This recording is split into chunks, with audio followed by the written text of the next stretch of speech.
Bismillahirrahmanirrahim. Assalamualaikum warahmatullahi wabarakatuh. Innal hamdalillah nahmaduhu wa nasta'inuhu wa nastaghfiruh wa na'udzu billahi min shururi anfusina wa min sayyiati a'malina. May yahdihillahu fala mudilla lahu wa may yudlil fala hadiyalah. Wa asyhadu an la ilaha illallah wahdahu la syarikalah wa asyhadu anna Muhammadan abduhu wa rasuluh. Ya ayyuhalladzina amanu taqullaha haqqa tuqatih wa la tamutunna illa wa antum muslimun. Fa inna asdaqal hadits kitabullah wa khairal hadi hadi Muhammadin sallallahu alaihi wasallam wa syarrul umuri muhdatsatuha wa kullu muhdatsatin bid'ah wa kullu bid'atin dhalalah wa kullu dhalalatin finnar. Jamaah Masjid As-Siddiq rahimani wa rahimakumullah. Alhamdulillah, kita bersyukur kepada Allah Subhanahu wa taala. Pada pagi hari ini Allah Ta'ala kembali pertemukan kita di majelis ini. InsyaAllah kita akan melanjutkan pembahasan kitab Al-Isbah fi Bayani Manhajis Salaf fi Tarbiyah wal Islah yang disusun oleh Syekh Abdullah bin Shalih Al-Ubailan hafizahullah Ta'ala. Dan pada pagi hari ini kita sudah masuk ke kaidah yang ke-50, di mana muallif menjelaskan bahwa para salafus salih mereka menetapkan ada kekeliruan dalam memahami konsep wara' dari 3 sisi. Secara bahasa, wara' ini bisa kita pahami sebagai sikap hati-hati. Nah, ia sederhananya adalah meninggalkan perkara yang haram dan syubhat. Dan ulama seringkali mendefinisikan wara itu dalam meninggalkan perkara syubhat dan perkara mubah yang berlebihan.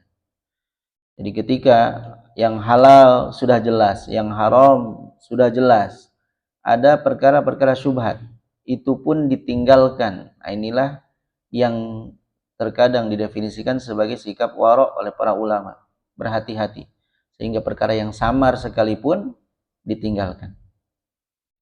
Bahkan juga termasuk meninggalkan perkara mubah yang berlebih-lebihan. Nah, ini adalah masuk ke dalam definisi wara'.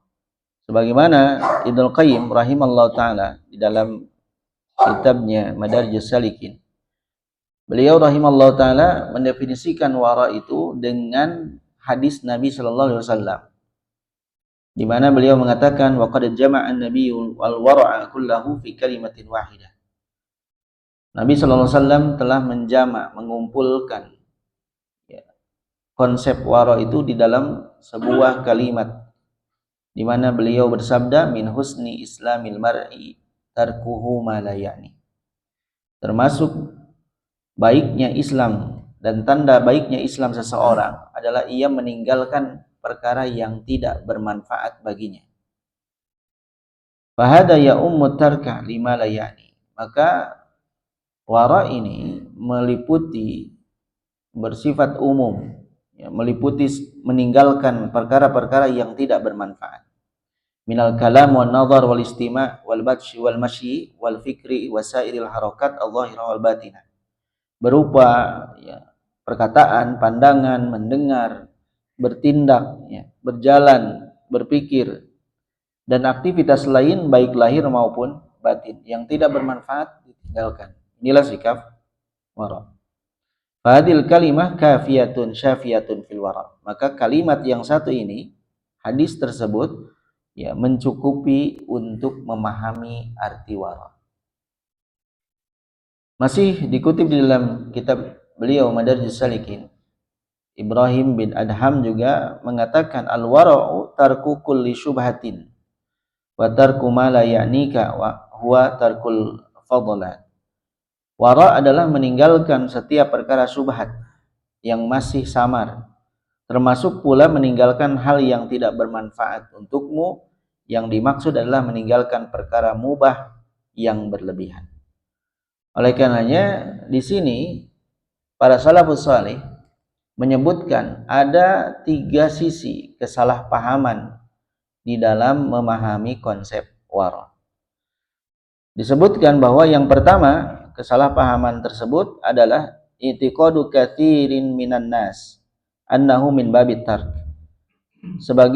Kebanyakan manusia itu mereka meyakini bahwa wara' ini hanya berkaitan dengan aktivitas meninggalkan tadi perkara subhat, meninggalkan mubah yang berlebihan, meninggalkan perkara yang haram. Fala yarawna al-wara' fi tark illa fi tarkil haram. Maka mereka hanya memahami wara' itu dalam hal meninggalkan perkara yang haram, bukan dalam melakukan kewajiban. Sehingga ini banyak menimpa musibah ini banyak terjadi pada kebanyakan orang yang mereka beragama ya, dan juga bersikap wara'.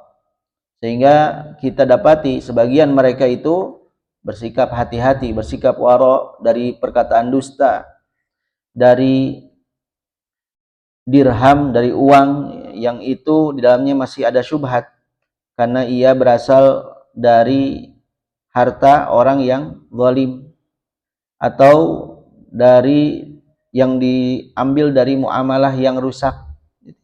Mereka berhati-hati dari hal-hal seperti itu. Mereka pun berhati-hati, tidak cenderung kepada orang-orang yang zalim, karena ada bid'ah dalam agama, dan juga kepada orang-orang yang mereka melakukan dosa dalam urusan dunia. Tetapi ketika mereka bersikap hati-hati seperti ini, di sisi lain mereka justru meninggalkan perkara-perkara yang wajib baginya, baik wajibnya itu fardu ain ataupun fardu kifayah, seperti misalnya menyambung silaturahmi, ya, menunaikan hak tetangga, orang miskin, teman sejawat, orang anak yatim, ibnu sabil, hak sesama muslim, dan juga hak kepada penguasa dan para ulama. Dan juga tidak beramar ma'ruf dan mencegah dari kemungkaran, mencegah mereka dari jihad di jalan Allah, dan perkara-perkara lain yang di dalamnya itu terkandung manfaat bagi makhluk dalam urusan agama maupun dunia mereka, yang itu wajib baginya. Sehingga ketika seseorang itu ia berhati-hati dari perkara yang haram, tapi ia justru meninggalkan perkara yang diwajibkan, ini bukan wara'. Mereka hanya menganggap bahwa wara' itu ya selama tidak melakukan yang haram, tetapi yang wajib tidak dilakukan. Nah, ini tidak dimaknai, tidak adalah pemahaman tentang wara' yang keliru. Wa hadzal wara' qad yuqi'u sahibahu fil bid'ah kibar. Maka wara' seperti ini, mereka berhati-hati dari perkara yang haram tetapi justru meninggalkan perkara yang wajib. Nah, ini terkadang terjadi dan membuat pelakunya itu jatuh ke dalam bid'ah yang lebih besar, seperti waroknya Khawarij, ya, Rawafid, Mu'tazilah, dan yang semisal mereka. Mereka bersikap hati-hati, bersikap warok, ya, dari kezaliman, dan juga mereka bersikap warok dari perkara yang mereka anggap sebagai kezaliman, yaitu berinteraksi dengan penguasa yang zalim. Ketika mereka mengklaim bahwa penguasa ini zalim, sehingga mereka justru jatuh ke dalam perkara yang wajib atas mereka, yaitu mendengar dan taat kepada penguasa. Mendengar dan taat itu kewajiban. Lalu karena mereka bersikap hati-hati dari kezaliman, justru mereka meninggalkan kewajiban untuk mendengar dan taat kepada penguasa. Mereka jadinya memberontak. Maka ini tidak dianggap sebagai wara'. Mereka tidak mau lagi melaksanakan salat Jumat dan salat berjamaah bersama pemimpin yang mereka anggap zalim. Nah, ini padahal salat berjamaah wajib, salat Jumat wajib.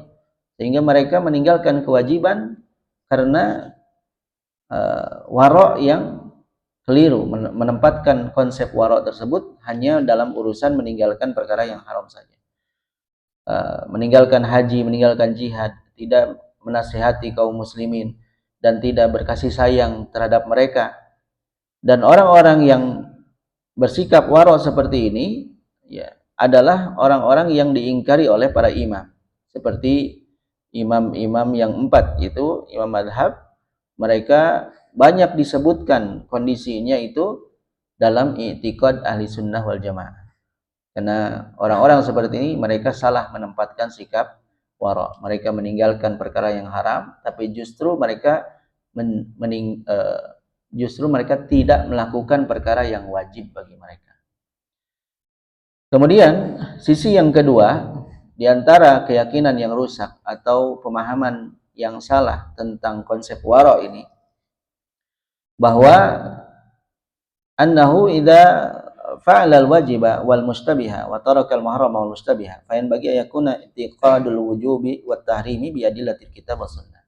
Kita sama-sama meyakini bahwa ketika kita melakukan kewajiban ya, dan juga perkara yang masih samar, meninggalkan perkara yang haram, itu mesti ya didasari kepada dalil.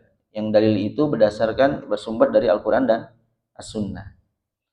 Sehingga apa yang kita lakukan itu didasarkan kepada ilmu, bukan kepada hawa nafsu.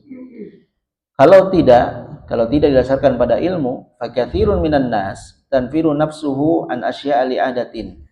Banyak orang itu justru ia kan tidak mau untuk melakukan sesuatu karena alasan kebiasaan. Ya. Wa yakunu dzalika mimma yuqawwi tahrimaha wastibahaha indahu. Sehingga itu pengharamannya menjadi semakin kuat di dalam dirinya dan juga dianggap syubhat oleh dirinya. Padahal itu adalah dibangun di atas ilmu. Maka dalam urusan agama ya, yang mesti kita lakukan adalah mendasari tindakan kita, ucapan kita, ya, amal perbuatan kita itu di atas ilmu, sehingga tidak dibangun di atas keyakinan yang rusak seperti perasaan, ya, ikut-ikutan, kebiasaan. Karena ilmu ini akan membimbing seseorang kepada jalan yang diridhoi oleh Allah Subhanahu wa taala. Ya, bukan di atas prasangka-prasangka.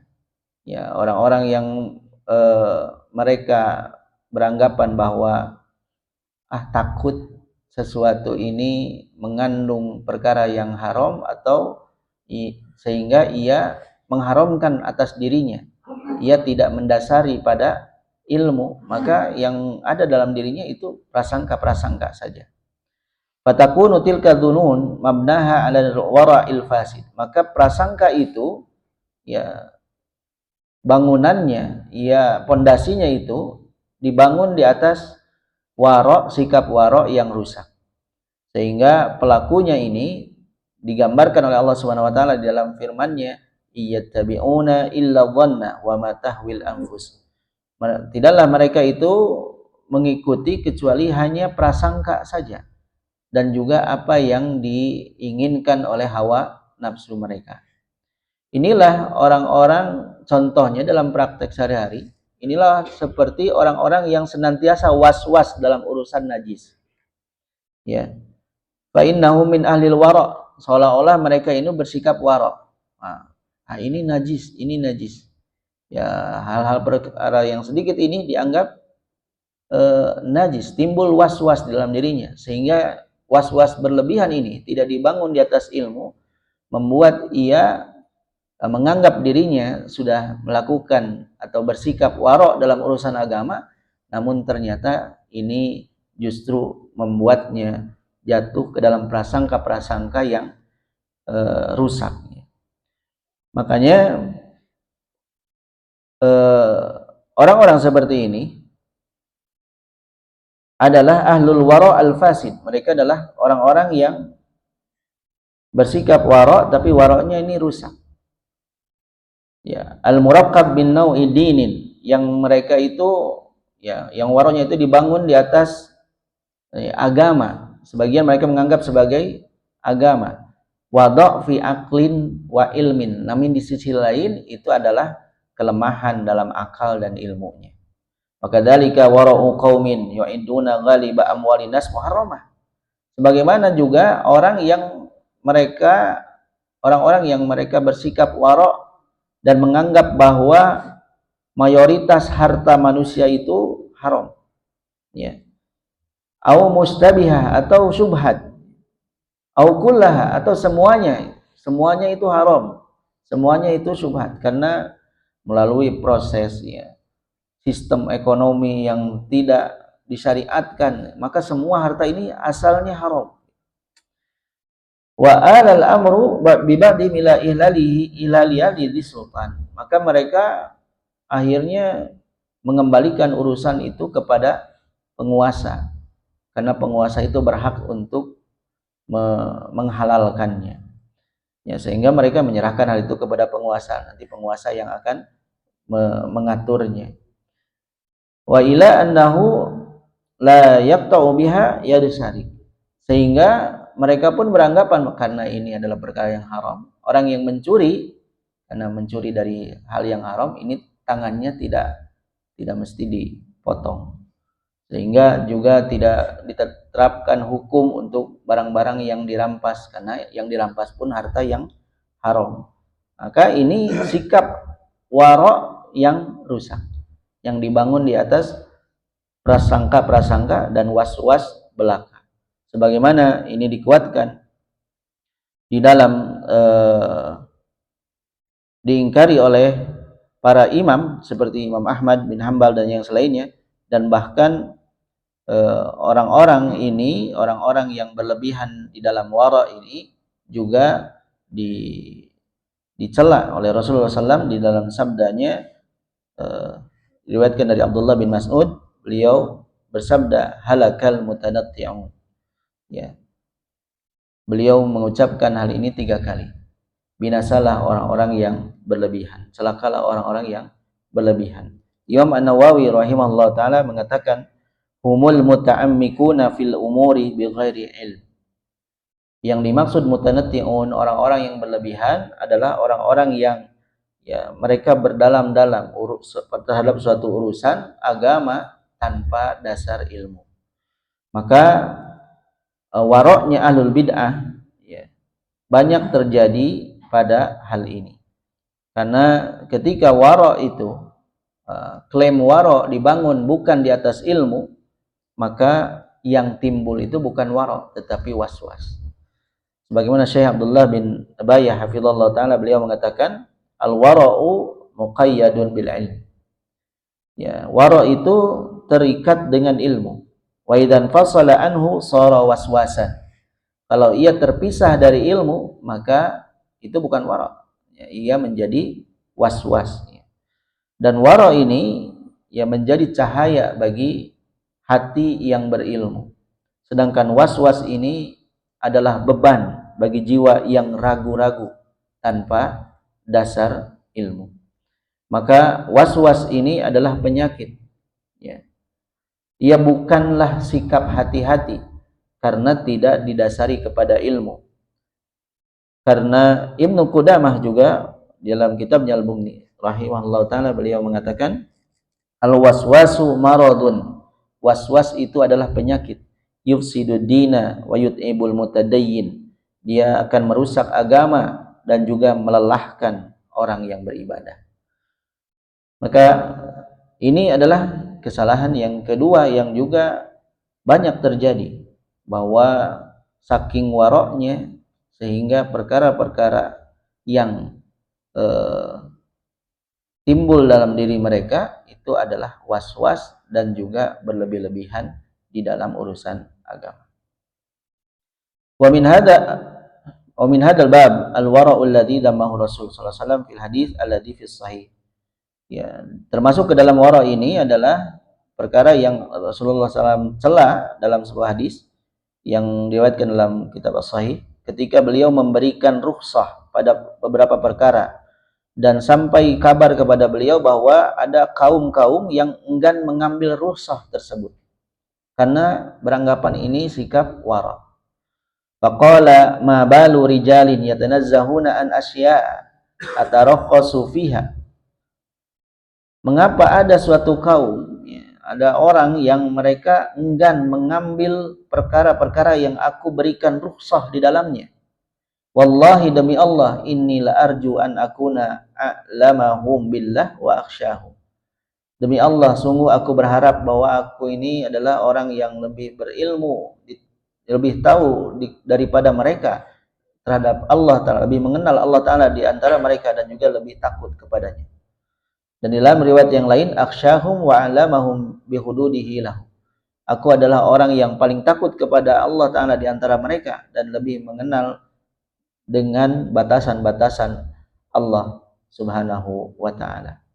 Begitu pula disebutkan dalam hadis Sahibul Qublah, ya, orang yang bertanya tentang mencium pasangannya, mencium istrinya dalam kondisi puasa. Dalam hadis ini ada sahabat yang bertanya kepada Rasulullah SAW bagaimana hukum mencium istri di dalam kondisi ia sedang puasa. Rasulullah SAW menunjuk kepada istri beliau, ya, Ummu Salamah. Coba tanyakan saja kepada Ummu Salamah. Dan dijawab oleh Ummu Salamah radhiyallahu anha bahwa ya Rasulullah SAW pun ya biasa mencium istrinya padahal beliau sedang berpuasa. Artinya ini diberikan rukhsah di dalamnya. Ya, tetapi orang yang bertanya ini kemudian mengatakan, kalau Rasul mah kan sudah diampuni dosanya yang lalu dan yang akan datang. Ya, mencium istri oleh Rasul mah enggak apa-apa. Kalau saya mah harus lebih hati-hati. Nah, ini waro yang berlebihan. Padahal Rasulullah sudah memberikan rukhsah kepadanya. Oleh karenanya orang yang beragama al-mutawarri ila ilmin katsir, yahtaju ila ilmin katsir. Orang yang mau bersikap waro itu ia butuh ilmu. Ia butuh belajar Al-Qur'an, As-Sunnah dan juga fikih di dalam agama. Kalau tidak, ya, maka ini sikap waroknya tadi justru akan mengantarnya kepada was-was dan itu justru akan merusak agamanya, menimbulkan lebih banyak kerusakan daripada maslahat baginya. Sebagaimana orang-orang kafir, ahlul bid'ah juga banyak, ya, mereka berlebih-lebihan dalam urusan agama ya karena dasarnya sikap warok ini, warok yang rusak ini. Kemudian sisi yang ketiga, salah paham tentang warok yang ketiga adalah jihatul mu'arid ar-rajih. Ya, ada sisi tandingan yang lebih rajih, yang lebih unggul. Hada as'abu minalladzi qablahu. Ini lebih sulit daripada yang sebelumnya. Karena terkadang satu perkara ia memiliki tandingan dan tandingannya itu lebih rajih, lebih unggul darinya. Ya. Maka jelaslah bahwa orang yang menjadikan wara' hanya sekedar meninggalkan dan ia memasukkan ke dalam wara'nya ini perkara-perkara yang memiliki tujuan yang baik tanpa dasar ilmu dari agama mereka, namun mereka berpaling dari perkara yang diluputkan disebabkan wara' mereka itu berupa kebaikan yang lebih utama. Ya. Orang-orang yang seperti ini maka mereka akan kehilangan kebaikan yang lebih utama daripada perkara yang mereka tinggalkan. Ya. Kaidah ini ya bisa memberikan ya manfaat ya, pada banyak bidang. Sehingga orang-orang yang waro' yang mereka itu waroknya kurang ataupun rusak, mereka bisa membedakan mana yang baik, mana yang lebih baik, mana yang madarat, mana yang lebih madarat, sehingga mereka bisa memilih mana yang mesti mereka bersikap hati-hati darinya. Jadi sikap hati-hati itu jangan sampai meninggalkan perkara yang lebih utama. Ketika seorang itu beralasan bersikap waro sehingga meninggalkan suatu perkara, padahal ada perkara lain yang lebih utama dari yang ia tinggalkan, maka hendaknya ia rujuk dan kembali kepada perkara yang lebih utama tersebut. Makanya Syekhul Islam Ibnu Taimiyah rahimahullah taala mengatakan, "Laisa minal aqli ay ya'lamal khaira minasyarr faqat." Bukan termasuk orang yang cerdas, orang yang tahu, yang bisa membedakan mana yang baik dan yang dari yang buruk saja. Bal yajibu ay ya'lama khairal khairain. Tapi wajib ia tahu mana yang terbaik dari dua perkara yang baik. Nah, ini adalah orang yang cerdas. Wa syarras syarrain, dan juga mana yang paling buruk dari dua keburukan. Sehingga ia bisa memilih maslahat yang lebih besar atau meninggalkan madarat yang lebih besar dan memilih madarat yang lebih ringan. Nah, inilah orang-orang yang cerdas. Sehingga ketiga kesalahpahaman ini hendaklah kita pula memperhatikannya agar tidak jatuh ke dalam warok yang keliru. Karena sesungguhnya warok yang utama tadi adalah ketika seseorang berhati-hati di dalam perkara yang syubhat, meninggalkan juga perkara-perkara mubah yang berlebihan, dan juga tidak artinya ia meninggalkan perkara yang lebih wajib, lebih utama darinya. Karena zuhud yang disyariatkan, yang Allah Ta'ala perintahkan dan juga dicontohkan Rasulullah SAW adalah tidak memiliki hasrat pada perkara-perkara yang tidak memberikan manfaat. Jadi inilah yang jadi poin pentingnya, sehingga bukan seseorang itu kemudian beralasan dengan sikap waro tapi justru meninggalkan kebaikan yang lebih banyak. Karena waroknya, karena saking waroknya, saya lihat pemimpin ini ia melakukan kedoliman sehingga ia tidak mau sholat di belakangnya, tidak mau berjamaah di sana, bahkan sampai memutuskan hubungan persaudaraan, tidak menunaikan hak sesama muslim karenanya, padahal itu lebih wajib baginya. Maka ini adalah dampak buruk dari salah paham dari sikap warok tersebut. Maka ketika seseorang itu salah menempatkan warok, maka ia akan jatuh ke dalam perkara-perkara yang lebih berbahaya baginya. Itulah mungkin yang bisa saya sampaikan. Mudah-mudahan yang sedikit ini ada faidah dan manfaatnya. Mohon maaf atas segala kekurangan. Naktafi bihadzal qadar. Subhanakallahumma bihamdika asyhadu an la ilaha illa anta astaghfiruka wa atubu ilaik. Astaghfirukum. Assalamualaikum warahmatullahi wabarakatuh.